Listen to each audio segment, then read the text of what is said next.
नमस्कार आत्मा मालिक, कसे आहात तुम्ही सर्व? उज्ज्वला लाईफस्टाईलमध्ये तुमचे खूप खूप स्वागत आहे. बहरलेली फुले तुम्हा सर्वांना सुगंध देव, परमेश्वर तुम्हाला सुखात ठेवो अशी मी माझ्या सद्गुरूंचे चरणी अगदी मनापासून प्रार्थना करते आणि आजच्या व्हिडिओला सुरुवात करते.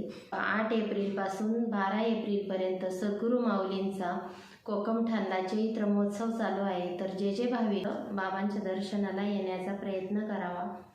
तर त्या कार्यक्रमाची रूपरेषा कशी असेल हीच तर मी तुम्हाला आजच्या व्हिडिओमध्ये सांगणार आहे. सांगण्याचे तात्पर्य असे आहे की बाबाचे देश विदेशातून येणारे भाविक आहेत, त्यांना ही सर्व रूपरेषा कळली पाहिजे. हाच आजचा व्हिडिओ करण्यामागचा माझा उद्देश आहे. तर सर्व आत्मा मालिक भाविकांनी व बाकी सर्वांनी बाबांच्या सद्गुरू माऊलींच्या दर्शनाचा जास्तीत जास्त लाभ घ्यावा हीच आजच्या व्हिडिओतून माझी तुम्हाला कळकळीची विनंती आहे.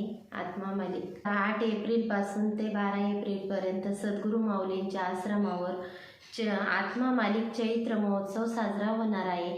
म्हणजे परत एकदा सांगते, 8 एप्रिल 2025 ते 12 एप्रिल 2025 पर्यंत सद्गुरू माऊलींचा चैत्र महोत्सव कोकमठाणला चालू आहे. तर सर्व देश विदेशातून बाबांचे येणारे जे भाविक आहे सर्वांनी सद्गुरू माऊलींच्या दर्शनाचा लाभ घ्या. चला तर मग मी तुम्हाला दैनंदिन कार्यक्रमाची रूपरेषा कशी होणार आहे तिथे ते आजच्या व्हिडिओतून मी तुम्हाला सांगणार आहे. 8 एप्रिल रोजी सकाळी पहाटे 4 ते 6 श्री पादुका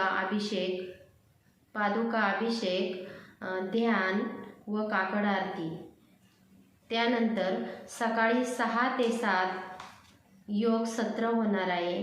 त्यानंतर सकाळी 7 ते 8 चहा पाणी नाश्ता होणार आहे. त्यानंतर सकाळी 9 ते 11:30 मौन होणार आहे, ध्यान होणार आहे, भजन होणार आहे, प्रवचन होणार आहे व मध्यान्ह आरती होणार आहे. हे झाले सकाळच्या कार्यक्रमाची रूपरेषा. त्यानंतर दुपारी 12 ते 1 महाप्रसाद होणार आहे. 4 ते 5 हरिपाठ होणार आहे. सायंकाळी 5 ते 6 मौन होणार आहे, ध्यान व आरती होणार आहे. सायंकाळी 7 ते 8:30 वाजेपर्यंत भजन होणार आहे, प्रवचन होणार आहे, संध्या होणार आहे, आरती होणार आहे.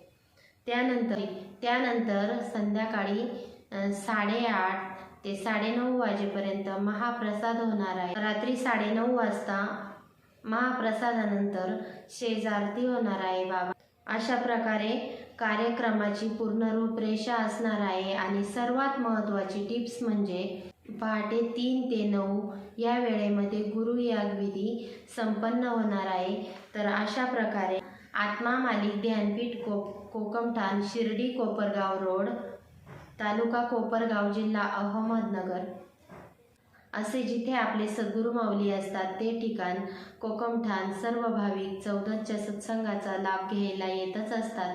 तर त्या सर्वांनाही सांगते. आणि बाबांचे जे देश विदेशातून येणारे जे भाविक आहेत त्यांना सकाळपासून संध्याकाळपर्यंत सांगण्याचं तात्पर्य एवढंच आहे की आपले सद्गुरू माऊलींचे जे भाविक आहे ते देश विदेशातून भाविक येत आहे, फॉरेनमधून सुद्धा बाबांचे भाविक येत आहे. तर सर्वांना ही माझ्या व्हिडिओद्वारे सर्वांना कार्यक्रमाची रूपरेषा मिळावी व सर्व भाविकांनी आश्रमात यावे हीच माझी आजचा व्हिडिओ करण्यामागची कळकळीची विनंती आहे.